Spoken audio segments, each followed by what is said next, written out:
So SS 706 చూద్దాం. Emphasis of matter paragraph and other matter paragraph.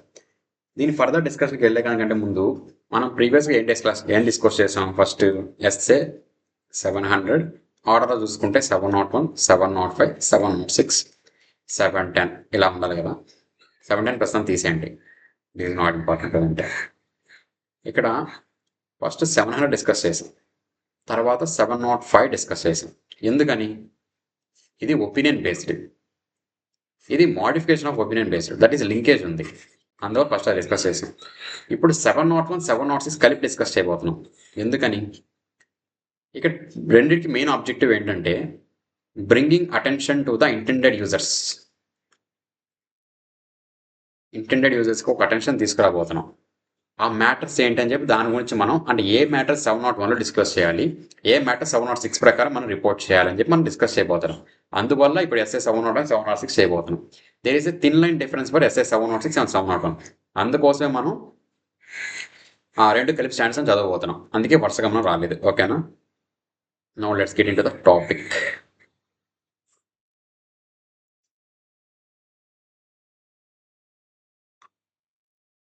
First నేను overview ఇస్తాను emphasis of matter పారాగ్రాఫ్కి, other matter పారాగ్రాఫ్కి 706 ప్రకారం. ఎంఫసిస్ ఆఫ్ మ్యాటర్ పారాగ్రాఫ్ అంటే ఏంటంటే ఒక మ్యాటర్ ఉంది, అది ఆల్రెడీ ఫైనాన్షియల్ స్టేట్మెంట్స్లో ప్రెజెంటెడ్ అండ్ డిస్క్లోజ్డ్.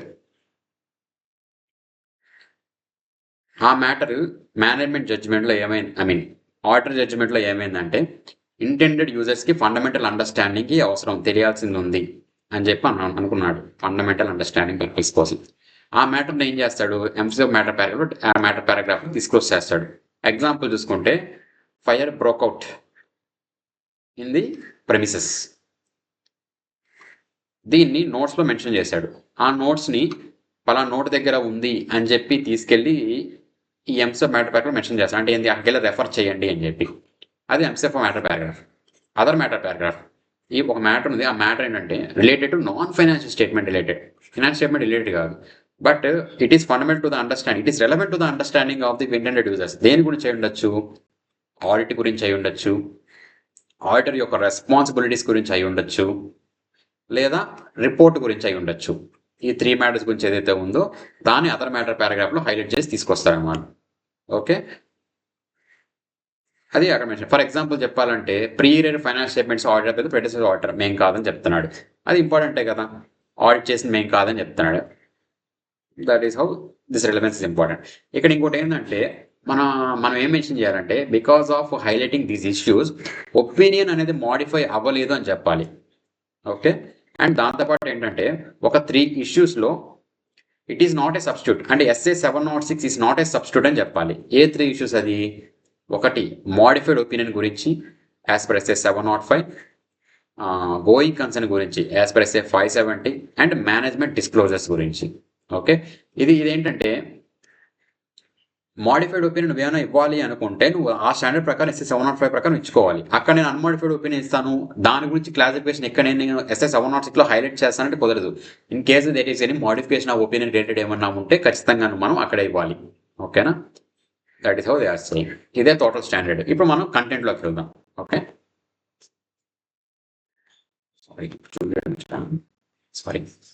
ఓకే, ఇప్పుడు sometimes the auditor wants to draw attention to something without changing the opinion change అవ్వకుండా. అది ఎస్ఏ 706 అండ్ 2 టూల్స్ అనేది మనకు ప్రొవైడ్ చేస్తుంది. ఏంటవి? Emphasis of matter paragraph, other matter paragraph. Emphasis of matter paragraph అంటే ఏంటి? Matter already present or disclosed in the finance statements, it is fundamental to the users understanding. అలాంటి కేసులు emphasis of matter paragraph. ఏంటది? A major fire disclosed notes. Other matter paragraph, matter is not in the finance statements but is relevant to the user's understanding of the auditor responsibilities report. 3 items గురించి. Example ఏంటి? pre-year audited by the another auditor. Definition చూద్దాం ఇప్పుడు. Definitions are important, ఖచ్చితంగా రాయాలి. ఏ paragraph referring to a matter appropriately presented or disclosed in the finance statements, that is so important, it is fundamental to the user's understanding. Other matter, a paragraph referring to the matter other than those in the finance statements, అంటే finance లేవు, that is relevant to the user's understanding of the audit audit responsibilities, report. Okay, or audit responsibilities and report. ఆ మూడు గురించి వీటిని మనం separate section తీసుకొని దాంట్లో mention చేసి చెప్పాలి. Okay, and that to opinion is not modified అని చెప్పాలి. నెక్స్ట్ చెప్పాను కదా 3 items లో నాట్ సారీ పేస్ట్ చేయాలి.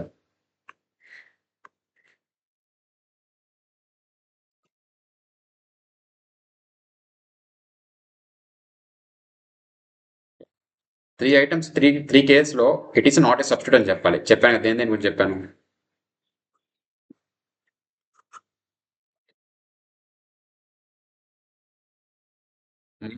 గురించి అసలు 705 అండ్ డిస్క్లోజర్స్ ఆఫ్ మేనేజ్మెంట్ గురించి అండ్ మేనేజ్మెంట్ డిస్క్లోజర్స్ గురించి అండ్ ఎస్ఏ 570 గురించి వాటి గురించి ఇది ఇస్ నాట్ ఏ సబ్స్టిట్యూట్ అని చెప్పాలి. This is SA 706. Okay, just a minute. See so ఇప్పుడు మనం ఎస్ఏ 706లో ఏమేమి డిస్కస్ చేసాం. ఎంప్స్ ఆఫ్ మ్యాటర్ పారాగ్రాఫ్ ఏంటి, అదర్ మ్యాటర్ పారాగ్రాఫ్ ఏంటి, ఒపీనియన్ అనేది చేంజ్ చేయాలా అవసరం లేదా, అంటే మాడిఫైడ్ నాట్ మాడిఫైడ్ అని చెప్పి చెప్పాలి. నెక్స్ట్ సబ్స్టిట్యూషన్ గురించి 3 పాయింట్ సబ్స్టిట్యూషన్ గురించి అది మనం డిస్కస్ చేసాం. ఓకే, ఇలా రాసుకుంటే మనకి సింపుల్గా ఏమేమి టాపిక్స్ అనేవి కవర్ అవుతాయి. ఓకే, ఇప్పుడు 701కి వెళ్దాం. That is communicating keyword matters to those charged with governance. మన రిమెంబరెన్స్ కోసం ఇక్కడ మనం చూద్దాం. ఫస్ట్ మీనింగ్ ఏంటి, పర్పస్ ఏంటి. మీనింగ్ ఆఫ్ కీవర్డ్ మ్యాటర్ అంటే ఏంటి, పర్పస్ ఏంటి. పర్పస్ అనేది for enhanced communication and transparency కోసం. నెక్స్ట్ అప్లికబిలిటీ, ఇక్కడ చెప్తున్నాను లిస్టెడ్ ఎంటిటీస్కి ఖచ్చితంగా mandatory except in disclaimer of opinion తప్ప. And where the law or regulation requires or audit decides.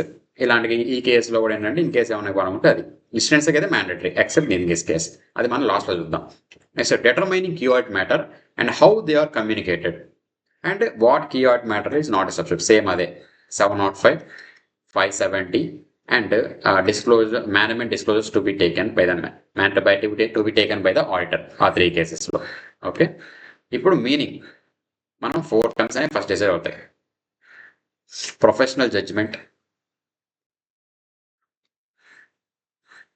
Most significant matter, related to the current period,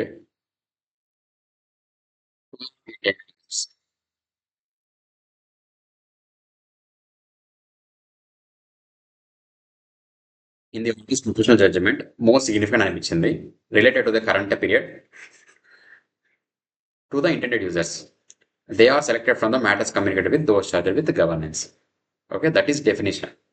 ఏదైతే professional జడ్జిమెంట్లో important అనిపిస్తుందో, most significant అనిపిస్తుందో అది internet యూజర్స్కి disclose చేయాలనుకుంటున్నాడు, communicate చేయాలనుకుంటున్నాడు, దానికి related to the current period అయి ఉండాలి. అది important, MCQ purpose వాడుకోవచ్చు. అది రిలేటెడ్ టు కరెంట్ పీరియడ్ అయి ఉండాలి. ఓకే, అది మీనింగ్. పర్పస్ ఏంటి చెప్పాను already, enhancer communicating and greater transparency కోసం అని చెప్పి. నెక్స్ట్ అప్లికబిలిటీ ఆల్రెడీ చెప్పాను. డిటర్మైనింగ్ కీవర్డ్ మ్యాటర్ ఎలా డిటర్మైన్ చేస్తాం. ఫస్ట్ మనం ఆడిట్ చేసిన ఇష్యూస్ ఏవైతే ఉంటాయో అవి దోస్ చార్జ్ విత్ గవర్నెన్స్ మనం కమ్యూనికేట్ చేస్తాం. ఈ కమ్యూనికేట్ చేసిన దాంట్లో నుంచి ఏవైతే మోస్ట్ సిగ్నిఫికెంట్ అనిపిస్తుందో ఆడిటర్కి దాన్ని కీవర్డ్ మ్యాటర్గా తీసుకుంటాడు. This is how key audit matter is determined. How they are communicated.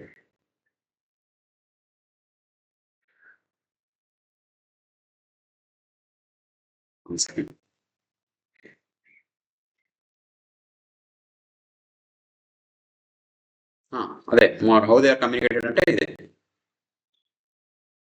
Most significant matters ఏవైతే ఉన్నాయో అవి కమ్యూనికేట్ చేస్తాడు. బట్ కమ్యూనికేట్ చేసేటప్పుడు ఏంటంటే ఒక పాయింట్ గుర్తుపెట్టుకోవాల్సింది ఏంటంటే ఖచ్చితంగా దోస్ చార్జ్ విత్ గవర్నెన్స్ ముందు ప్రీవియస్ కమ్యూనికేట్ చేయాలి. ఎందుకని, బికాస్ ఇన్ కేసు మనం వాళ్ళు అడగకుండా ఏదైనా కీవర్డ్ మ్యాటర్ మనం డిసైడ్ చేస్తే అది కంపెనీకి అగేన్స్ట్గా ఏమైనా పని చేయొచ్చు. లైక్ నెగిటివిటీ అనేది రైజ్ అనేది అవ్వచ్చు. Because of that negativity rise అయితే ఏంటంటే ఆబ్వియస్లీ దాని యొక్క రెప్యుటేషన్ దెబ్బతింటుంది కదా. సో అందువల్ల ఏంటంటే ముందుగానే those charge with governance communicate అనేది చేయాలి.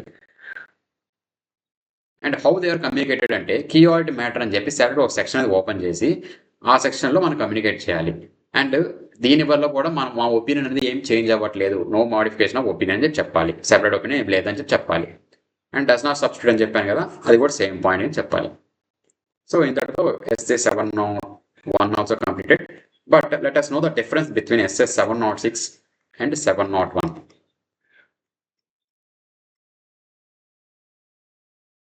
And other matter. ఇక్కడ సబ్ మ్యాటర్ పారాగ్రాఫ్ అయినా అదర్ మ్యాటర్ పారాగ్రాఫ్ అయినా ఆల్రెడీ ఒక మ్యాటర్ అనేది ఫైనాన్స్ స్టేట్మెంట్స్లో నాన్ ఫైనాన్స్ స్టేట్మెంట్ డిస్క్లోజ్ అయ్యి ఉంది. బట్ ఇంటెండెడ్ యూజర్స్ యొక్క అండర్స్టాండింగ్ లెవెల్ కోసం, ఫండమెంటల్ అండర్స్టాండింగ్ ఆర్ రెలవెన్స్ కోసం మనం ఏం చేస్తున్నామంటే ఆ మ్యాటర్ని వాళ్ళ యొక్క ఇమాజినేషన్ తీసుకొస్తున్నాం, వాళ్ళ యొక్క అటెన్షన్ కోసం తీసుకొస్తున్నాం. అంటే ఫర్ ఎగ్జాంపుల్ ఇక్కడ చూస్తే ఏం మ్యాటర్ పారాగ్రాఫ్ అనేది చూసుకుంటే మనకి ఎగ్జాంపుల్ ఏమనుకున్నాం, major fire broke out in the premises అని చెప్పనుకున్నాం కదా. ఇది ఫర్ ఎగ్జాంపుల్ నోట్ 14లో మెన్షన్ చేసింది. ఇక్కడ మనం ఏం చేస్తాం, order attention intended use attention తీసుకురావడం కోసం మేజర్ ఫైర్ బ్రోక్ అయింది బికాజ్ దాన్ని మీరు నోట్ 4 రెఫర్ చేయండి ఒకసారి, వాళ్ళ అటెన్షన్ తీసుకొస్తున్నాం అంతే. ఫర్ ఎగ్జాంపుల్ డెప్రిషియేషన్ అనుకోండి, డెప్రిషియేషన్ పలానా నోట్ 15లో క్యాలిక్యులేట్ అయి ఉంది, సో ఆ నోట్ 14 ఒకసారి రెఫర్ చేయండి ఫర్ డెప్రిషియేషన్ క్యాలిక్యులేషన్ అని చెప్తున్నాం. ఇక్కడ SS 701కి వచ్చేసరికి ఏంటంటే అదే డెప్రిషియేషన్ క్యాలిక్యులేషన్ అని తీసుకుంటే ఈ process of calculation of depreciation ఏదైతే ఉందో దాన్ని మనం ఎక్స్ప్లెయిన్ చేస్తాం. అంటే ప్రాసెస్ ఎక్స్ప్లెయిన్ చేస్తాం మనం ఈ కీవర్డ్ మ్యాటర్లో.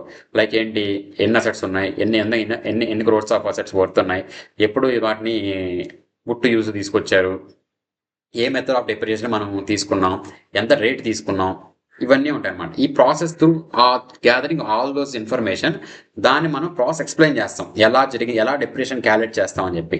ఇది మోస్ట్ సిగ్నిఫికెంట్ అనిపించింది అనుకోండి ఆర్డర్కి, ఆ ఇన్ఫర్మేషన్ ఎక్స్ప్లెయిన్ చేస్తాడు అనమాట.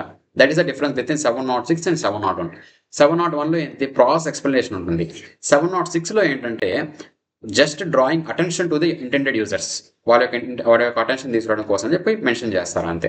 This is the difference between 706, 701. Both రిలేటెడ్గా ఉంటాయి, తినలేని డిఫరెన్స్ ఉంటుంది, ఇది అర్థమైతే సరిపోతుంది. Okay, next SS 710. Discuss about SA 510, SA 710, sorry, SA 710, that is comparative information. ఇది ఏదర్ ఫైనల్ లెవెల్ అయినా సరే, ఇంటర్ లెవెల్ అయినా సరే అంత ఇంపార్టెన్స్ అనేది ఎక్కువ దీనికి ఏం కేటాయించరు. సో ఓవర్వ్యూ నేర్చుకుందాం ఏది మనకి ఇంపార్టెంట్ అని చెప్పి. ఇక్కడ ఫస్ట్ పాయింట్ ఏంటంటే కరస్పాండింగ్ ఫిగర్స్ అంటే ఏంటి, కంపారిటివ్ ఫైనాన్షియల్ ఇన్ఫర్మేషన్ అంటే ఏంటో చూద్దాం.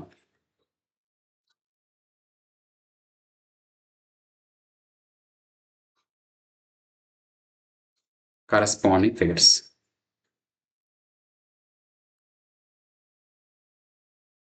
కరస్పాండింగ్ ఫిగర్స్ అంటే ఇది ఇండియన్ అప్రోచ్. మామూలుగా ఏంటంటే మాకు బ్యాలెన్స్ షీట్ ఉందా, ఫర్ ఎగ్జాంపుల్ 2025 అనుకోండి, 2024 కూడా ఇచ్చుకున్నాం అనుకోండి వాల్యూస్, జస్ట్ ఫర్ ఏంటిది కంపారిటివ్ పర్పస్ కోసం మనం ఇచ్చుకున్నాం, జస్ట్ వెరిఫికేషన్ కోసం. అంటే ప్రీవియస్ ఇయర్ ఎలా ఉంది, కరెంట్ ఇయర్ ఎలా ఉంది, దాన్ని మనం కరస్పాండింగ్ ఫిగర్స్ అని అంటాం. సింపుల్గా చెప్పాలంటే కంపారిటివ్ ఇన్ఫర్మేషన్ అంటే దిట్ ఈస్ ఇంటర్నేషనల్ అప్రోచ్. ఇది లైక్ మీరు గమనించుంటే ఇంటర్నేషనల్ సంబంధించి లైక్ UK వాళ్ళకి సంబంధించి ఏమైనా ఉంటే వాళ్ళు ప్రతి బ్యాలెన్స్ షీట్లో ఏం చేస్తారు, 2024 డేటా ఇచ్చుకుంటారు, 2025 డేటా కూడా ఇచ్చుకుంటారు. That is comparative purpose. దీన్ని మనం కంపారిటివ్ ఇన్ఫర్మేషన్ అంటాం. ఇక్కడ దీనికి డిఫరెన్స్ ఏంటంటే ఇక్కడ ఆడిటర్ 2025 యొక్క ఫిగర్స్ మీద రెస్పాండ్ అయితే చాలు, రిపోర్ట్ ఇస్తే చాలు. బట్ ఇక్కడ ఏంటంటే దీని గురించి రిపోర్ట్ ఇస్తారు, దీని గురించి కూడా రిపోర్ట్ ఇస్తారు, అంటే వాటి యొక్క ఆథెంటిసిటీ గురించి కూడా రిపోర్ట్ ఇస్తారు అనమాట. సో అది డిఫరెన్స్ కరస్పాండింగ్ ఫిగర్స్కి, కంపారిటివ్ ఇన్ఫర్మేషన్కి. ఓకే, అదే ఎగ్జాంపుల్ అర్థమైంది కదా. సో డెఫినేషన్లో అదే ఉంటుంది చదివితే, integral part of the current statement the order open refers to the current period only. ఇక్కడ ఈచ్ పీరియడ్కి రిప్రజెంట్ చేస్తాడు. కాకపోతే రిపోర్టింగ్ ట్విస్ట్ ఉంటాయి అన్నమాట, వీటిని మనం నేర్చుకోవాలి. Corresponding figures related Indian approach. Prior period modification unresolved, prior పీరియడ్లో ఏదైనా మోడిఫికేషన్ అయ్యి ఉంది రిపోర్ట్లో, దాన్ని అన్రిజాల్వ్ అయింది. మనం ఏం చేయాలి, modify the current opinion also, current opinion modify చేయాలి. Explaining the effect of comparability, based on the comparability effect ఏం పడుతుంది కరెంట్ ఇయర్ మీద అని చెప్పాలి. Next material misstatement found in the prior period that had an unmodified opinion. Prior పీరియడ్లో misstatement ఉంది, కానీ ఏమి ఇచ్చారు, అన్మాడిఫైడ్ ఒపీనియన్ ఇచ్చేసారు, అంటే క్లీన్ రిపోర్ట్ ఇచ్చేసారు. దాన్ని మనం ఏం చేయాలి, అది కరెక్ట్ చేయాలి. ఇప్పుడు మనం ఏం చేయాలి, క్వాలిఫైడ్ ఆర్ అడ్వర్స్ ఒపీనియన్ ఇవ్వాలి depending on the materiality and pervasiveness. Modify for the current figure. So current period previous year misstatement, material misstatement అంటే కరెంట్ పీరియడ్ క్యారీ ఫార్వర్డ్ అయింది కదా, బికాస్ దాన్ని అన్మాడిఫైడ్ ఒపీనియన్ ఇచ్చాడు కాబట్టి. సో దాన్ని base చేసుకుని మనం కరెంట్ పీరియడ్ మీద ఎఫెక్ట్ పడుతుంది కరస్పాండింగ్ చూసుకొని క్వాలిఫైడ్ అడ్వర్స్ ఒపీనియన్ అని చెప్పి ఇవ్వాలి. Next prior period not audit చేయలేదు, దాని అదర్ మ్యాటర్ పారాగ్రాఫ్లు తీసుకురండి. మామూలు అదర్ మ్యాటర్ ఏం చెప్పాను, audit related to or relevance of audit responsibility report. ఇక్కడ ఏం జరిగింది, prior period not audit related ఉందా లేదా, సో అది అదర్ మ్యాటర్ పారాగ్రాఫ్లో మెన్షన్ చేయాలి. ఫిగర్స్ ఆర్ అన్ఆడిట్ అని చెప్పి. కానీ ఈవెన్ దో ఓపెనింగ్ బ్యాలెన్స్ అని మనం వెరిఫై చేయాలి. Next prior period audited by the predecessor auditor, వేరే ఆర్డర్ చేశాడు, సేమ్ అదర్ మ్యాటర్ పారాగ్రాఫ్లో మెన్షన్ చేయాలి. అండ్ ప్రెడెసెసర్ ఆర్డర్ చేశాడు అండ్ దాని రెఫరెన్స్ మనకు అలో ఉంది కాబట్టి దాన్ని అలా చేసుకోవచ్చు. అండ్ మనం ఇక్కడ ఏం మెన్షన్ చేయాలి, ప్రెడెసెసర్ ఆడిటర్ చేశాడు అండ్ అతని ఒపీనియన్ ఏమి ఇష్యూ చేశాడు దాని గురించి విత్ రీజన్స్ మెన్షన్ చేయాలి అండ్ డేట్ ఆఫ్ రిపోర్ట్ అని మెన్షన్ చేయాలి. Okay, this is SA 710. సింపుల్గా ఇంతే చాలు, ఇంకా అవసరం లేదు. Next branch audit and SA 600 using the work of another auditor, 2 standards are SA 299 and SA 600. Okay, along with that branch audit, okay, using the work of another auditor. దీని తర్వాత SA 299 joint auditor. So ఇప్పుడు SA 600 చూద్దాం. ఇక్కడ మెయిన్గా మనం నేర్చుకోవాల్సింది 3 definitions ఉంటాయి. ఆ 3 డెఫినేషన్స్ నేర్చుకోవాలి మెయిన్.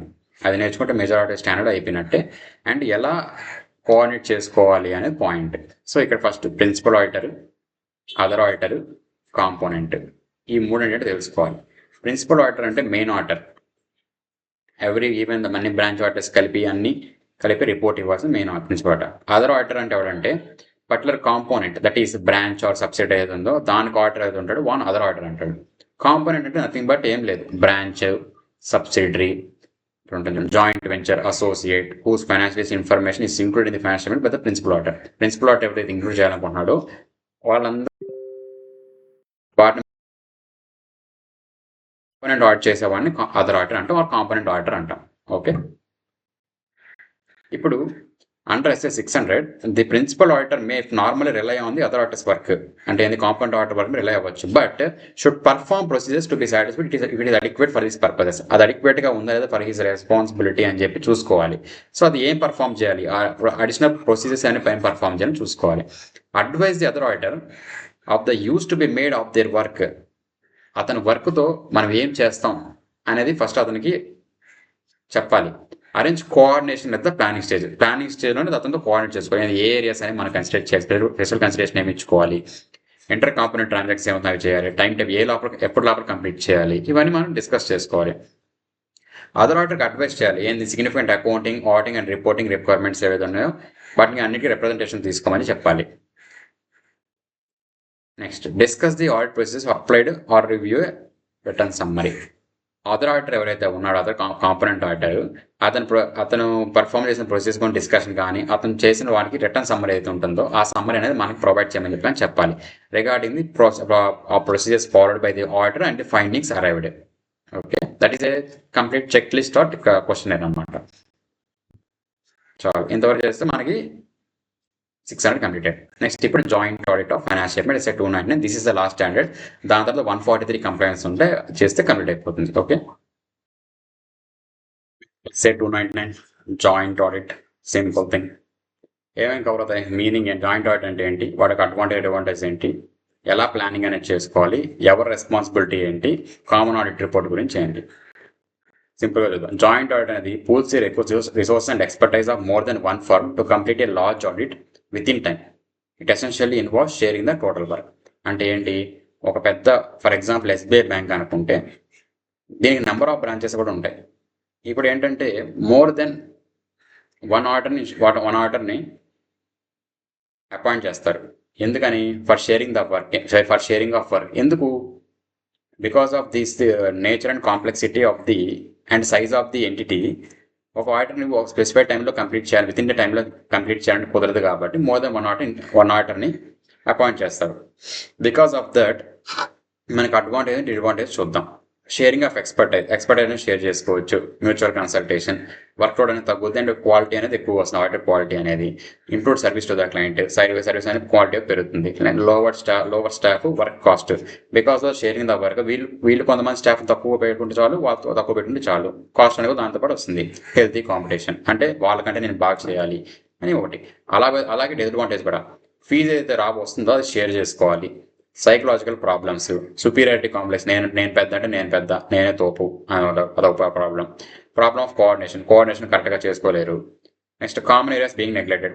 కొన్ని ఏరియాస్ అనేవి కామన్గా చెక్ చేయాలి, బట్ ఆ కామన్ ఏరియాస్ ఏవైతే డిఫెండ్ చేస్తున్నారో నెగ్లెక్ట్ చేస్తున్నారు, అంటే వాళ్ళు చూస్తారు వీళ్ళు చూస్తారని వాళ్ళలాగా. Next uncertainty over liability for the work done. ఇవి advantage disadvantages. Planning key requirements. Plan చేసినప్పుడు ఏంటి? First all engagement partners are involve in planning అయి ఉండాలి, and the joint auditors jointly establish over audit strategy and develop a joint audit plan. అదేంటి? Dividing audit areas, ఏ areas నువ్వు verify చేయాలి, ఏ areas నేను వెరిఫై చేస్తాను, కామన్ ఏరియాస్ ఏంటి, రిపోర్టింగ్ ఆబ్జెక్టివ్స్ ఏంటి, రిసోర్సెస్ ఏంటి, అంటే మనకు రిసోర్సెస్ ఏంటి, లైక్ స్టాఫ్, ఎంగేజ్మెంట్ టీమ్ అలాగా. Okay. Next each assesses risk and communicates to others. Risk ఏవైతే ఉన్నాయో అది కమ్యూనికేట్ చేయాలి with each other. They obtain a common engagement letter వస్తుంది, కామన్ మేనేజ్మెంట్ రిప్రజెంటేషన్ లెటర్ వస్తుంది. The work allocation document is signed by all of them and communicate to the TCWG. Okay, these are the requirements, key requirements. Split of work.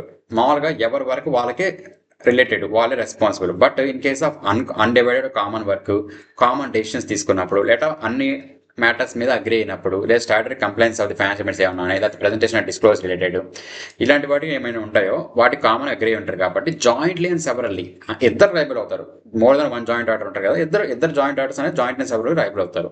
Other then these cases ఏవైతే ఉంటాయో ఎవరి వరకు వాళ్ళు separate చేస్తుంటారు కదా, ఆ వాటి వరకే వాళ్ళు రెస్పాన్సిబుల్. ఓకే.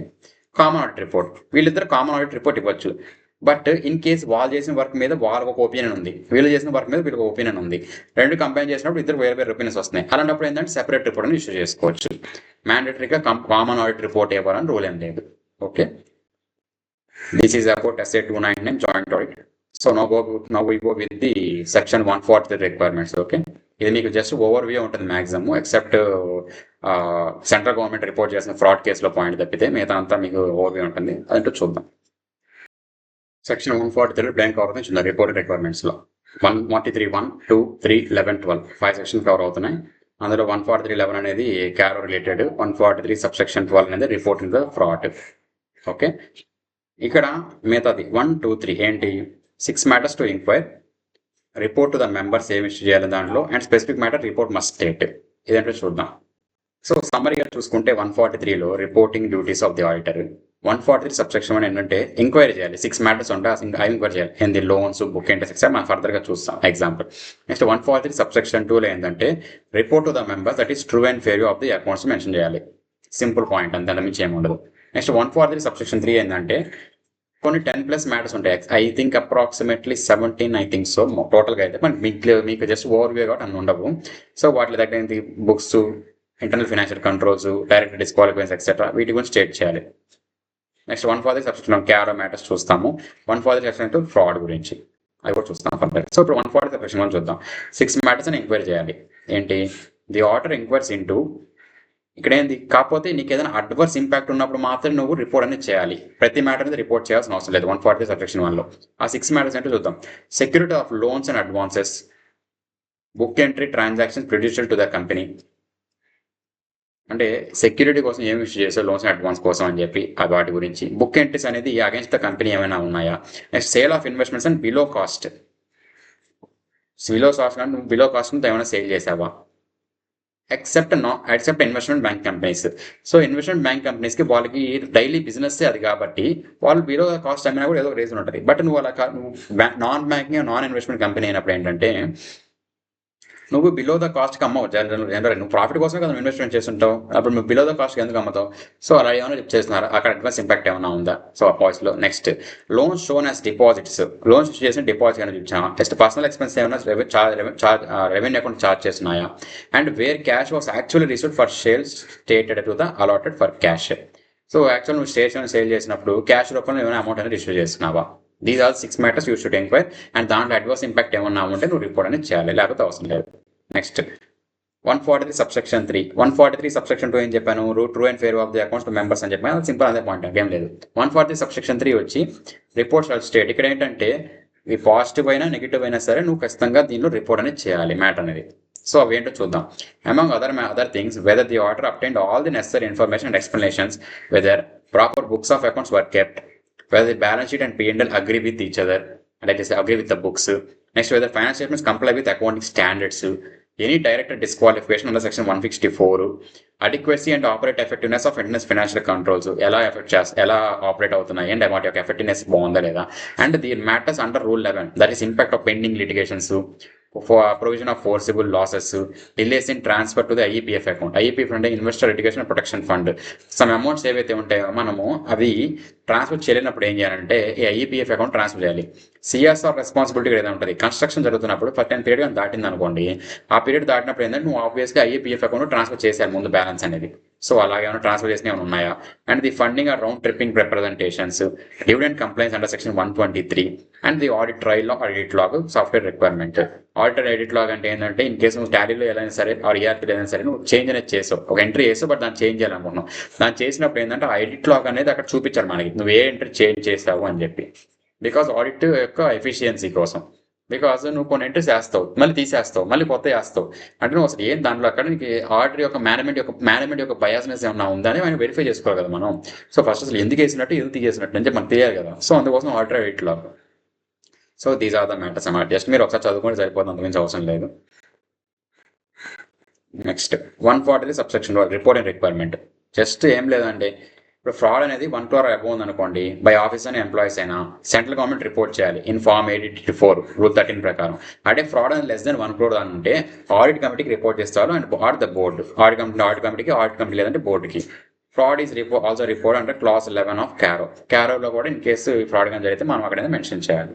ఓకే, క్లాస్ 11లో నువ్వు క్యారో క్లాసెస్ చూసుకుంటే ఇక్కడ ఫస్ట్ క్యారో ఎవరికి అప్లికబుల్, ఎగ్జాంపుల్ కంపెనీస్ ఏమైనా ఉన్నాయా, 21 క్లాసెస్ ఉంటాయి, అంటే పారాగ్రాఫ్ 4 అని రిఫరెంట్ అవుతుంది, reason for favour qualified answers. Next issued under section 140 subsection 11, CARO 2020 applies to every company including foreign companies apply అవుతుంది, except the classes below mention చేసిన companies తప్పితే. If it requires the auditor's report to additionally contain the matters in the paragraph 3 and paragraph 4. Next CARO ఏ వీటికి exempt, banking కంపెనీస్కి, insurance కంపెనీస్కి, 1% కంపెనీస్కి, section 8 కంపెనీస్కి, small companies, certain private limited companies, దీనికి limit ఉంటుంది, అదంటే చూద్దాం. ఓకేనా, ఈ కంపెనీస్కి మనకి ఏంటంటే ఎగ్జాంప్ట్ ఫ్రమ్ క్యారో ఏ companies, banking, insurance, 1% company, section 8 company that is NGOs, small companies, certain private limited companies. Okay, షార్ట్కట్గా కావాలంటే విప్సో అని గుర్తుపెట్టుకోవచ్చు. Banking, insurance, private limited companies, small companies, 1% company, అడిషనల్గా సెక్షన్ 8 కంపెనీస్. ఓకే, లిమిట్ చూద్దాం. ఈ private limited కంపెనీస్కి, private limited company not a subsidiary holding of public company. అదే subsidiary of holding public company direct applicable అయిపోతుంది. అలా కానప్పుడు ఏంటంటే వాళ్ళ యొక్క capital and reserves and surplus ఏవైతే ఉన్నాయో అది less than or equal to 1 crore అయి ఉండాలి. బారోయింగ్స్ అనేవి less than equal to 1 crore ఉండాలి. రెవెన్యూ అనేది less than equal to 10 crores అయి ఉండాలి. అదే వాటిని ఎక్సీడ్ అయ్యానుకోండి, లేదా ఎనీ వన్ అనేది ఎక్సీడ్ అయింది అనుకోండి, ఆబ్వియస్లీ మనకి ఏమవుతుంది, వీళ్ళకి కూడా క్యార్ అనేది అప్లికబుల్ అవుతుంది. లేదా capital and reserves and surplus అనేది less than equal to 1 crore ఉన్నప్పుడు, బారోయింగ్స్ అనేది less than equal to 1 crore ఉన్నప్పుడు, రెవెన్యూ లెస్ దాన్ 10 crores ఉన్నప్పుడు వీళ్ళకి నాట్ అప్లికబుల్. వాటిలో ఏదైనా ఎక్సీడ్ అయిందంటే మాత్రం ఖచ్చితంగా అప్లికబుల్ అయిపోతుంది. ఓకే, నెక్స్ట్ 21 క్లాస్ చూద్దాం. First property, plant and equipment, PPE and intangibles. ఏం చెక్ చేయాలి, రికార్డ్స్ చెక్ చేసుకోవాలి, ఫిజికల్ వెరిఫికేషన్ చెక్ చేసుకోవాలి, టైటిల్ చెక్ చేసుకోవాలి, రీవాల్యుయేషన్స్ చెక్ చేసుకోవాలి, బినామీ ప్రొసీడింగ్స్ ఏమైనా ఉన్నాయో చెక్ చేసుకోవాలి.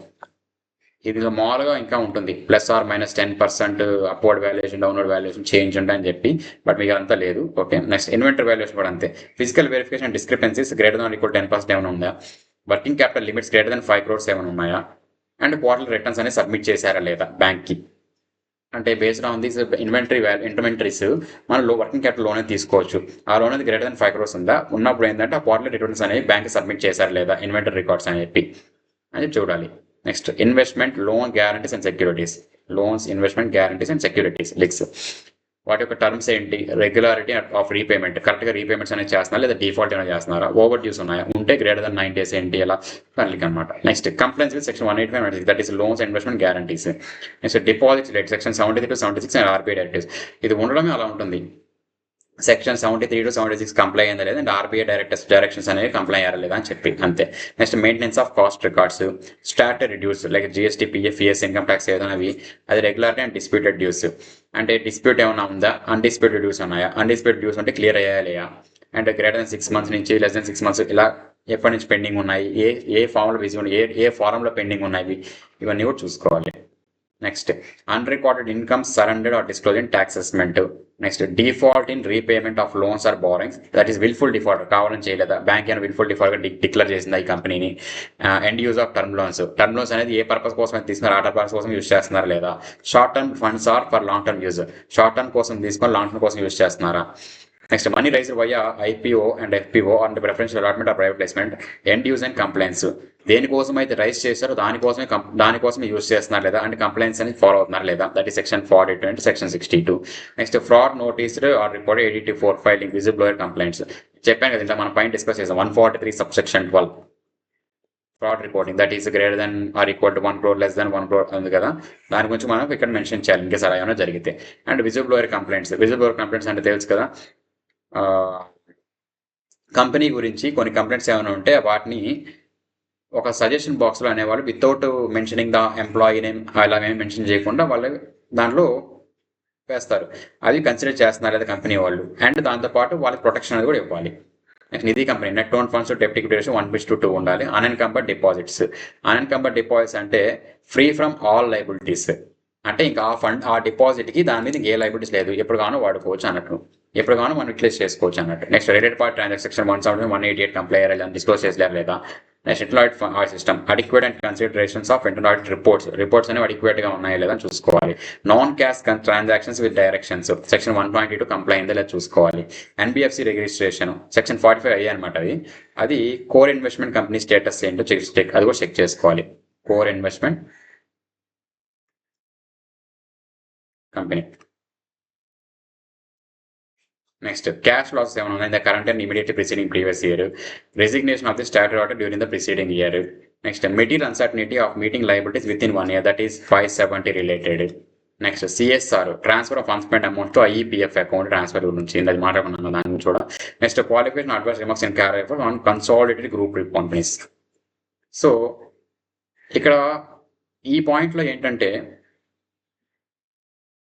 ఏదైనా క్వాలిఫికేషన్ ఆర్ అడ్వర్స్ ఎంఎక్స్ ఏమన్నా ఉంటేనే ఇక్కడ ఉన్నా లేకపోయినా సరే మెన్షన్ చేయాలి. రిమైనింగ్ కేసెస్లో ఏంటంటే నీకు ఏదైనా అడ్వర్స్ రిమార్క్ ఉంది అని నీకు అనిపించినప్పుడు మాత్రం, అంటే ఏదైనా నీకు ఎవిడెన్స్ ఉంది నీ దగ్గర అనిపించినప్పుడు మాత్రం నువ్వు క్యార్లో రిపోర్ట్ చేయాలి. అలాగని ప్రతి క్యారో సెక్షన్ నువ్వు రిపోర్ట్ చేయాల్సిన అవసరం లేదు. నీకు ఇన్ కేసు ఎవిడెన్స్ నీ దగ్గర ఉంది, క్వాలిఫైడ్ అడ్వర్స్ రిమార్క్ ఏమైనా ఉందని అప్పుడు మాత్రం మెన్షన్ చేయాలి. కన్సాలిడేటెడ్ గ్రూప్ కంపెనీస్లో మాత్రం ఉన్నా లేకపోయినా మెన్షన్ చేయాలి.